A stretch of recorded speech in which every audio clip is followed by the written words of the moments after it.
आपको कुछ ज्ञान है नहीं, आप जानते हैं नहीं कि किसान क्या है, किसानी क्या है। आप कहाँ से आए हैं, आप खेत में लात डाले नहीं, आप खेत बोए नहीं, आप खेत जोते नहीं, आप खेत सींचे नहीं, आप खेत में सोए नहीं, आपको न धूप लगी न जाड़ा लगी। आप खेत के बारे में निर्णय करने चले हैं और किसानों के बारे में निर्णय करने चले हैं। उन्हें जिद है अगर बिजलियां गिराने की, तो किसान को भी जिद है यहीं बस्तियां बनाने की। नमस्कार, हम इस वक्त खड़े हैं कलेक्ट्रेट परिसर में और जैसा कि आप सभी जानते हैं कि प्रधानमंत्री ने जो काला कानून, कृषि कानून कहे जाने वाले काला कानून था, उसे वापस लेने का ऐलान कर दिया है। तो हमारे साथ बात करने के लिए इस मुद्दे पर मौजूद हैं। आपका परिचय बताएंगे और बताएंगे कि क्या कुछ किस तरीके से प्रधानमंत्री ने जो काला कानून वापस लिया है उस पर क्या विचार इनका है। जी, अपना परिचय। देव प्रकाश राय, पूर्व महासचिव, राष्ट्रीय लोकदल उत्तर प्रदेश। ये कानून अभी पूरी तरह वापस नहीं हुआ है, 2 साल के लिए स्थगित किया गया है। प्रधानमंत्री जी ने इसकी घोषणा किया है और ये कानून, इस कानून के लागू होने से, इस कानून की घोषणा होने से, संसद द्वारा पारित होने से दिल्ली में जो धरना चल रहा था, 1000 से ज़्यादा किसान मर गए। और एक शासक था देश में जिसका नाम मोहम्मद तुगलक था, उसने अपनी राजधानी को दिल्ली से दौलताबाद कर दिया और फिर दौलताबाद से दिल्ली कर दिया। जब मरने लगे लोग, उस दिल्ली से दौलताबाद और दौलताबाद से दिल्ली करने में उसकी आधी सेना और जनता मर गई थी ना। तो उसे बाद में क्या कहा गया जनता जानती है। ठीक, मैं बस ये कहूँगा कि प्रधानमंत्री जी, आपकी पार्टी बड़ी हो गई है। गृह मंत्री जी, आप देश पर राज कर रहे हैं। आप अपनी पार्टी के जो किसान हितैषी नेता हैं उन्हें आगे करिए। आपको कुछ ज्ञान है नहीं, आप जानते हैं नहीं कि किसान क्या है, किसानी क्या है।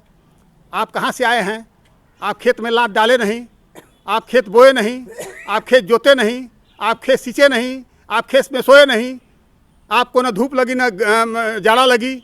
आप खेत के बारे में निर्णय करने चले हैं और किसानों के बारे में निर्णय करने चले हैं।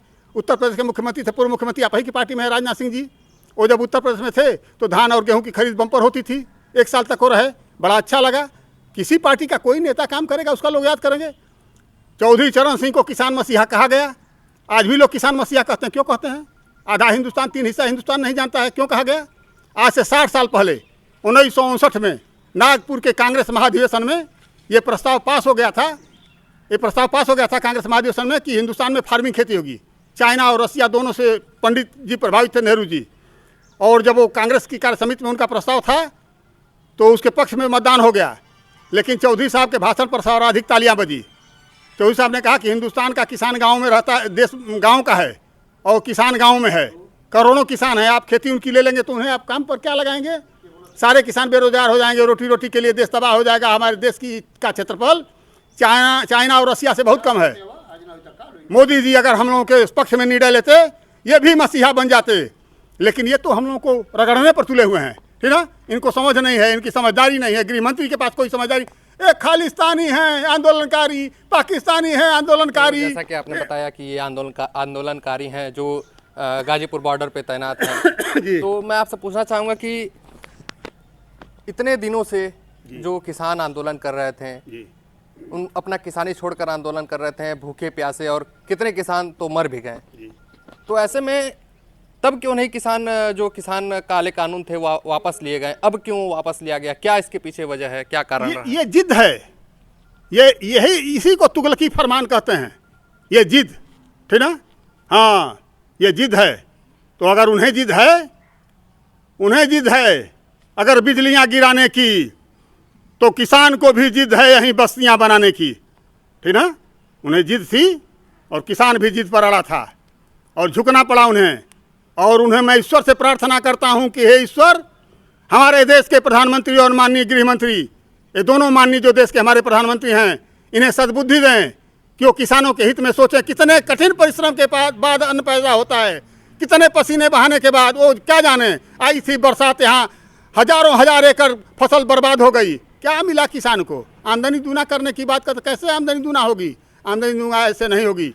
चौधरी चरण सिंह की किताब भारत की अर्थनीति पढ़नी होगी और चौधरी के सपनों का, गांधी के सपनों का भारत बनाना होगा।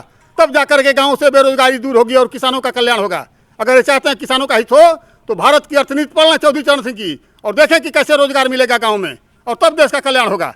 मैं आपसे पूछना चाहूँगा एक और चीज़ कि जो किसान आंदोलन कर रहे हैं, वो अभी भी ये कह रहे हैं कि भले मोदी जी ने ये कह दिया है कि आंदोलन वापस लीजिए और हमने ये कानून वापस ले लिया है, लेकिन जो वहाँ पे किसान आंदोलन कर रहे हैं उन्होंने जो अपना आंदोलन है उसे वापस लेने से मना कर दिया है और कहा है कि जब तक ये हमें ऑन पेपर नहीं मिल जाता, लिखित में नहीं मिल जाता, तब तक हम जो ये आंदोलन है उसे हम रोकेंगे नहीं। मोदी जी और शाह जी, इनका खेती से कोई वास्ता नहीं है। खेती से वास्ता है उत्तर प्रदेश के पूर्व मुख्यमंत्री राजनाथ सिंह जी को, और भाजपा में बहुत नेता हैं जिन्हें खेती से वास्ता है। उन नेताओं को आगे किया जाए, और मुझे पूरा यकीन है कि राजनाथ सिंह जी इस आंदोलन को ख़त्म करा देंगे और किसान जो है घर चला जाएगा, और किसान के प्रति, किसान के दिल में जो नाराज़गी है वो भी घट जाएगी।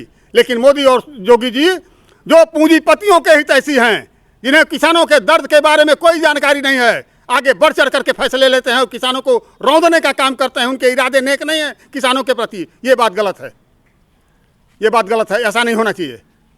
बड़ी तादाद में किसान है, वो मर जाएगा तो देश मर जाएगा, ऐसा नहीं सोचना चाहिए। प्रधानमंत्री जी को 1 साल से आंदोलन चल रहा था।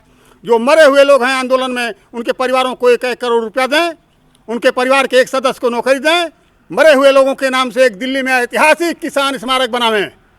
किसान क्यों नहीं मान जाएगा?